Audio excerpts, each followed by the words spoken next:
जय हिंद दोस्तों। जैसे कि आप सभी जानते हैं, हम आरआरबी ग्रुप डी है ना, आरआरबी ग्रुप डी 2025 के साइंस के प्रीवियस ईयर क्वेश्चन कर रहे हैं।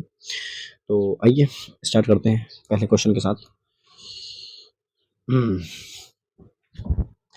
लिखा है एक कार ब्रह्म अवस्था से चलना शुरू करता है और 5 सेकंड तक समान रूप से 2 किलोमीटर पर सेकंड पर त्वरित होती है। कार का अंतिम वेग बताओ। देखो, अब आपको ब्रह्म अवस्था 5 टाइम, देखो एक तो टाइम दे रखा है ना, यू दे रखा है, वी वी की वैल्यू पूछी, यू दे रखा है ना। तो अब इसमें हम गति का समीकरण लगाएंगे। कौन सा? तो गति का पहला समीकरण है ना, पहला फर्स्ट इक्वेशन। तो गति का पहला समीकरण क्या होता है कि बी बराबर क्या होता है, यू प्लस ए टी। अब क्योंकि कार स्टार्टिंग में खड़ी है तो यू की वैल्यू कितनी हो जाएगी, जीरो। जब यहाँ रखोगे तो ये जीरो आ जाएगा, प्लस ए कितना दे रखा है, 2 इंटू टाइम कितना है, 5, तो कितना आ जाएगा, 10। कितना आ जाएगा, 10 मीटर पर सेकेंड। कितना आ जाएगा, 10 मीटर पर सेकेंड, है ना। अच्छा, त्वरण का अर्थ क्या होता है? त्वरण का अर्थ क्या होता है? त्वरण त्वरण त्वरण होता है दोस्त वेग में परिवर्तन। त्वरण क्या होता है? वेग में परिवर्तन। वेग में परिवर्तन कैसे निकालते हैं? V minus u upon t, है ना। कैसे निकालते हैं? वेग v minus u upon t, ये निकालते हैं त्वरण। वेग में परिवर्तन दर क्या कहलाती है आपकी? त्वरण कहलाती है। क्या कहलाती है? त्वरण। त्वरण का यूनिट क्या होता है? मीटर पर सेकंड स्क्वायर। इस वी की वी और माइनस यू का मीटर आएगा, टाइम का कितना होता है, सेकंड स्क्वायर होता है। कितना होता है? Second square. अच्छा, अगर मान के चलो कि त्वरण, एक्सेलरेशन जो जैसे बोलते हैं, त्वरण त्वरण अगर घट रहा है, क्या हो रहा है? त्वरण अगर घट रहा है तो उसे मंदन बोलते हैं। क्या बोलते हैं? मंदन। मंदन को इंग्लिश में बोलते हैं रिटार्डेशन। क्या बोलते हैं? रिटार्डेशन। इंग्लिश वर्ड का यूज ज्यादा ज्यादा करें। जब ये क्या होता है, नेगेटिव। और जब बढ़ रहा होता है तो पॉजिटिव। पॉजिटिव क्या बोलते हैं? पॉजिटिव तो आप बोलेंगे एक्सेलरेशन बोलते हैं। अच्छा, वेग एक कैसी राशि है? वेग, तो दोस्त वेग क्या है? वेग एक सदिश राशि है। वेग क्या है? एक सदिश राशि होती है, यानी कैसी बोल सकते हैं, वेक्टर क्वांटिटी। वेक्टर क्वांटिटी, है ना, वेक्टर क्वांटिटी होती है। ठीक है। अच्छा, देखो, अगर हमने ये गति का कौन सा समीकरण है? पहला। तो गति के 3 समीकरण है, दूसरा और तीसरा। तो गति का दूसरा दूसरा समीकरण क्या है? तो ये होता है, सॉरी, ये होता है आपका एस बराबर U T plus 1/2 A T square. ये क्या होता है? एस बराबर U T plus 1/2 A T square. तीसरा क्या होता है? तीसरा होता है वी स्क्वायर बराबर you square plus 2 A S. तो ये संबंध के बारे में बताता है ना। जैसे जिस प्रकार से वैल्यू दे रखी होती है उस प्रकार से हमें ये फॉर्मूले लगाने होते हैं। ठीक है।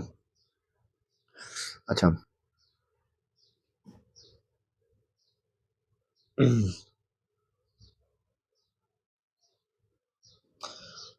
तो मेरे हिसाब से इतना ठीक है, आगे बढ़ते हैं। देखा, जब कार्बन डाइऑक्साइड को चूने में पानी में होकर गुजर प्रभावित किया जाता है तो अपेक्षित होता है carbon carbonate, calcium carbonate, calcium sulphate, calcium hydroxide, calcium. तो इसमें आंसर जो होगा आप सभी जानते हैं, कैल्शियम कार्बोनेट होता है। क्या होता है? Calcium carbonate. अच्छा, देखो होता क्या है कि जब हम क्या करते हैं कि जब कैल्शियम हाइड्रोक्साइड है, ये क्या है? ये बुझा हुआ चूना है। ये क्या है? बुझा हुआ चूना। तो जब बुझे हुए चूने को कार्बन डाइऑक्साइड गैस प्रभावित की जाती है तो होता क्या है? कैल्शियम कार्बोनेट बन जाता है। कैल्शियम कार्बोनेट बनता है। क्या बनता है? Calcium carbonate. अब कैल्शियम कार्बोनेट क्या है? इसका रंग कैसा होता है? सफेद होता है ना। और क्या बनता है? H2O। क्या बनता है? वाटर। अच्छा, अब ये कैल्शियम कार्बोनेट क्या है? अघुलनशील है। क्या है? अघुलनशील होता है। और ये कैसा होता है? अब सफेद अवक्षेप होता है। सफेद अवक्षेप है। ये क्या है? एक सफेद अवक्षेप है। अब इसका रंग कैसा होता है? सफेद होता है, आप सभी जानते हैं। इससे क्या होता है? जो वाटर का रंग है मिल्की हो जाता है। पानी का जो रंग है वो कैसा हो जाता है? मिल्की हो जाता है ना। अच्छा, तो ये कैल्शियम कार्बोनेट बिना बुझा हुआ चूना और बिना, ये बुझा हुआ चूना है, सॉरी, है ना। तो बिना बुझा हुआ चूना CaO, कैल्शियम ऑक्साइड। ये क्या है आपका? बिना बुझा हुआ चूना है आपका, कैल्शियम ऑक्साइड होता है। क्या होता है? कैल्शियम ऑक्साइड, जिसे हम क्विक लाइम बोलते हैं। क्या बोलते हैं? Quick lime. और इसको क्या बोलते हैं? इसको बोलते हैं स्लेक्ड लाइम। इसको क्या बोला जाता है? इसको बोला जाता है स्लेक्ड लाइम बोलते हैं। इसको क्या बोलते हैं? Slaked lime. अच्छा, इस कैल्शियम कार्बोनेट का उपयोग आपको पता होगा, जैसे जो चूना पत्थर होता है यानी लाइमस्टोन, है ना, लाइमस्टोन में होता है, जैसे मार्बल में होता है, तो इन सभी जगह पर क्या होता है? चूने का प्रयोग होता है। ठीक है। जो अंडों का बाहरी कवच है, अंडों का बाहरी कवच, बाहरी कवच, वो भी किसका बना होता है? आपका कैल्शियम कार्बोनेट से बना होता है। अच्छा, वैसे तो कैल्शियम कार्बोनेट का रंग सफेद होता है, पानी का रंग व्हाइट हो गया, लेकिन अब भी आप ना माने, अब इस कैल्शियम कार्बोनेट के साथ आप कार्बन डाइऑक्साइड गैस को प्रभावित करवाते रहे। जैसे मान के चलो एक घोल के अंदर कैल्शियम कार्बोनेट आ गया, अब आप दवा अब क्या कर रहे हैं आप? कार्बन डाइऑक्साइड गैस को प्रभावित कर रहे हैं लगातार उस पानी से, तो इसका सफेद रंग कैसा हो जाएगा? सफेद रंग आपका गायब हो जाता है। कैसा हो जाता है? गायब। कैसा हो जाएगा दोस्त? गायब हो जाएगा। इस बात को भी हमेशा याद रखना है ना। अच्छा, आपसे पूछा जाएगा दीवाल की सफेदी, तो दीवाल की सफेदी तो दीवाल की सफेदी भी किस वजह से आती है? कैल्शियम कार्बोनेट की वजह से। होता क्या है कि जब पुताई कर लेते हैं, तो पुताई के बाद कुछ देर बाद आप देखते होंगे कि सफेदी आती है। वो क्यों? क्योंकि कार्बन डाइऑक्साइड गैस से रिएक्शन करता है। जब calcium hydroxide carbon dioxide reaction करता है तो क्या बनता है? कैल्शियम कार्बोनेट बनता है। देखो, ये दीवाल है, इस दीवाल पर जब आप लगाएंगे क्या? कैल्शियम ऑक्साइड, कैल्शियम हाइड्रोक्साइड, तो कैल्शियम हाइड्रोक्साइड बन गया। लेकिन अब कुछ देर हवा में क्या मौजूद है? कार्बन डाइऑक्साइड गैस मौजूद है। अब कार्बन डाइऑक्साइड गैस इस कैल्शियम कार्बोनेट से रिएक्शन करेगी तो क्या बना लेगी? Calcium carbonate. अब कैल्शियम कार्बोनेट का रंग कैसा होता है? सफेद होता है। इस वजह से दीवाल का रंग कैसा होता है? सफेद हो जाता है। समझ में आया कि नहीं? सिंपल चीजें हैं, थोड़ा सा कंफ्यूजन हो सकता है तो भी जल्दी। अच्छा, और कुछ जान सकते हैं तो और क्या जान सकते हैं भाई? जैसे आपने सुना होगा CaSO4.2H2O, ये क्या है? ये जिप्सम है। ये क्या है? जिप्सम। ये क्या है? जिप्सम। एक होता है CaSO4.1/2H2O, ये क्या होता है दोस्त? ये होता है POP, यानी प्लास्टर ऑफ पेरिस का सूत्र है। ठीक है।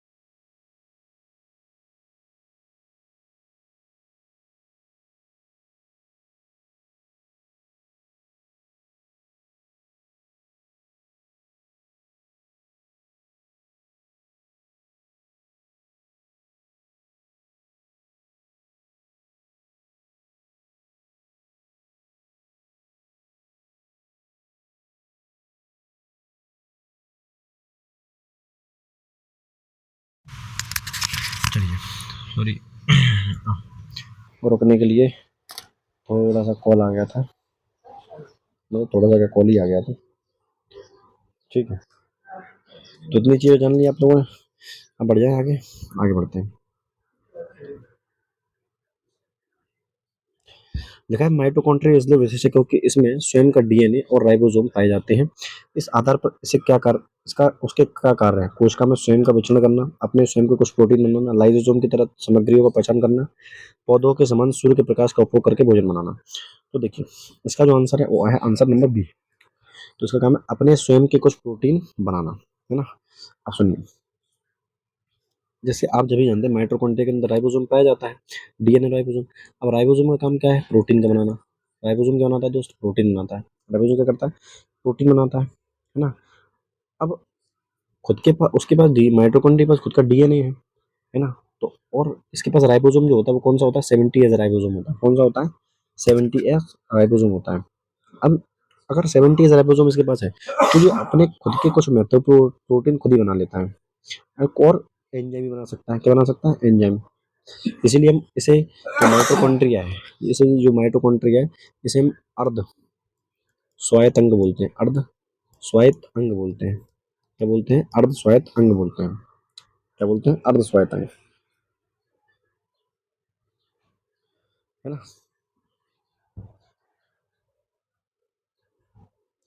अच्छा, जो कोशिका होती है, कोशिका के पास जो साइटोप्लाज्म होता है, साइटोप्लाज्म हम जानते होंगे, साइटोप्लाज्म।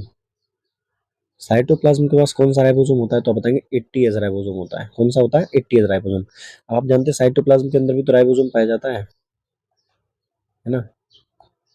साइटोप्लाज्म के पास जो राइबोसोम होता है वो 80S का होता है, लेकिन जो डीएन माइटोकॉन्ड्रिया वाला राइबोसोम हो उसके पास 70S। देखो होता क्या है, ये कोशिका है, कोशिका के अंदर राइबोसोम पाया जाता है। इस कोशिका के अंदर भी एक एक अंग है जिसका नाम है माइटोकॉन्ड्रिया। उस माइटोकॉन्ड्रिया के अंदर भी राइबोसोम पाया जाता है। मतलब माइटोकॉन्ड्रिया राइबोसोम के, समझा नहीं पाया मैं आपको। जैसे ये सेल है, कोश ये कोशिका है, इसके पास बहुत सारे अंग हैं। तो इस एक अंगों में इसके पास माइटोकॉन्ड्रिया भी है और ये राइबोसोम भी है। ये राइबोसोम के पास 80S, ये 80S राइबोसोम है।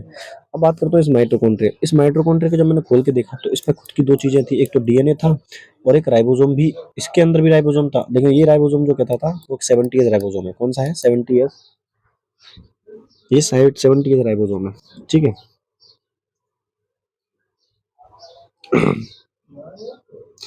ठीक है। अच्छा, राइबोसोम, राइबोसोम को हम क्या बोलते हैं? प्रोटीन फैक्ट्री बोलते हैं। क्या बोलते हैं? Protein factory. सभी जानते हैं क्यों? क्योंकि प्रोटीन का निर्माण करता है, सिंपल सी बात है ना। आपसे पूछा जाता है राइबोसोम की खोज किसने की, तो एक व्यक्ति थे जिनका नाम था पेलेडे। पेलेड, पेलेड करके बात याद कर लो, पेलेड, जॉर्ज पेलेड। कब की? 1953 में। ईयर याद नहीं रखना है, पेलेड याद रखो बस। पेलेड ने की थी और उन्होंने इसको पेलेड कड़ कहा। क्या कहा था? पेलेड कड़, पेलेड कड़ कहा कि पेलेड कड़ है ना। अच्छा, और क्या जान सकते हैं?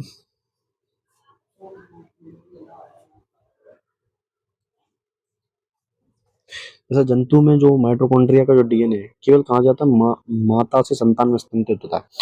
यानी माइटोकॉन्ड्रिया का जो डीएनए है, वो माइटोकॉन्ड्रिया का जो डीएनए है वो माता से कहाँ जाएगा? सीधा संतान में जाता है। याद रखना, कहाँ जाता है? संतान में। ठीक है। और एक शब्द का यूज हुआ लाइसोसोम। लाइसोसोम क्या है? लाइसोसोम एक, जैसे बोल सकते हैं कि इसके अंदर एक एंजाइम बनता है। क्या बनता है? एंजाइम, जिसको बोलते हैं हाइड्रोलाइटिक एंजाइम। हाइड्रोलाइटिक एंजाइम है ना। Hydrolytic enzyme, hydrolytic enzyme. Hydrolytic enzyme क्या करता है? ये खुद को ही पचा लेता है, खुद की ही सेल्स को कर सकता है, पचा लेता है ना। चलिए आइए। लिखा एक उत्तल दर्पण के ध्रुव की वक्रता केंद्र के बीच की दूरी 40 सेंटीमीटर, दर्पण से मध्य ध्रुव और फोकस के बीच की दूरी क्या है? सिंपल सा क्वेश्चन है। जो फोकस दूरी है वो वक्रता त्रिज्या का आधा होता है। वक्रता त्रिज्या का क्या होता है? त्रिज्या का आधा होता है। यानी आंसर आएगा 20 सेंटीमीटर। प्लस का है ना ये, तो ये भी क्या आएगा? प्लस का है ना। तो 40 का आधा करेंगे तो क्या आएगा? 20 सेंटीमीटर। क्या जाएगा? 20 सेंटीमीटर। अच्छा, उत्तल दर्पण क्या होता है? उत्तल दर्पण होता है ये वाला दर्पण, इस प्रकार से। तो आप जानते हैं ये जो न्यू साइन कन्वेंशन थ्योरी है, न्यू साइन कन्वेंशन थ्योरी के अनुसार जो इसी इस साइड होती है, इस पॉइंट से इस साइड होगी राइट साइड, राइट साइड जो होगी, राइट हैंड साइड जो होगी वो हमेशा पॉजिटिव लिया जाएंगे। तो इसकी फोकस दूरी यहाँ होती है, प्लस में ली थी, है ना। तो कैसे लेते हैं? आपका पॉजिटिव। लेकिन जो आपका कॉनकेव मिरर है उसकी फोकस दूरी यहाँ होती है और ये होता है आपका मिडल। तो यहाँ से लेफ्ट साइड जाएंगे, यहाँ का जा रहे हैं लेफ्ट साइड। तो लेफ्ट साइड जाने की वजह से इसकी जो फोकस दूरी कैसे ली जाएगी? नेगेटिव ली जाएगी। कैसे ली जाती है? नेगेटिव ली जाती है ना। अच्छा, उत्तल दर्पण में जो प्रतिबिंब बनता है वो कैसा होता है? वो होता है आभासी। कैसा होता है? आभासी होता है, पर सीधा होता है। पर कैसा होता है? सीधा होता है। यहाँ क्या होता है? यहाँ जो दर्पण बनता है वो आभासी ना होके वास्तविक होता है। कैसा होता है? वास्तविक होता है, लेकिन उल्टा होता है। कैसा होता है? उल्टा। आप सभी जानते हैं जो उत्तल दर्पण है, यानी कॉन्वेक्स लेंस, कॉन्वेक्स लेंस का प्रयोग हम साइड रियर व्यू में करते हैं। क्या करते हैं? रियर व्यू में। REAR, rear view. जो वाहनों में जो साइड ग्लास होता है ना उसके रूप में। ठीक है। वो जो दर्पण का मध्य बिंदु उसको बोलते हैं पी, ये पोल बोलते हैं इसको। इसको सब ये तो सबको पता होगा, इसको क्या बोलते हैं? पोल।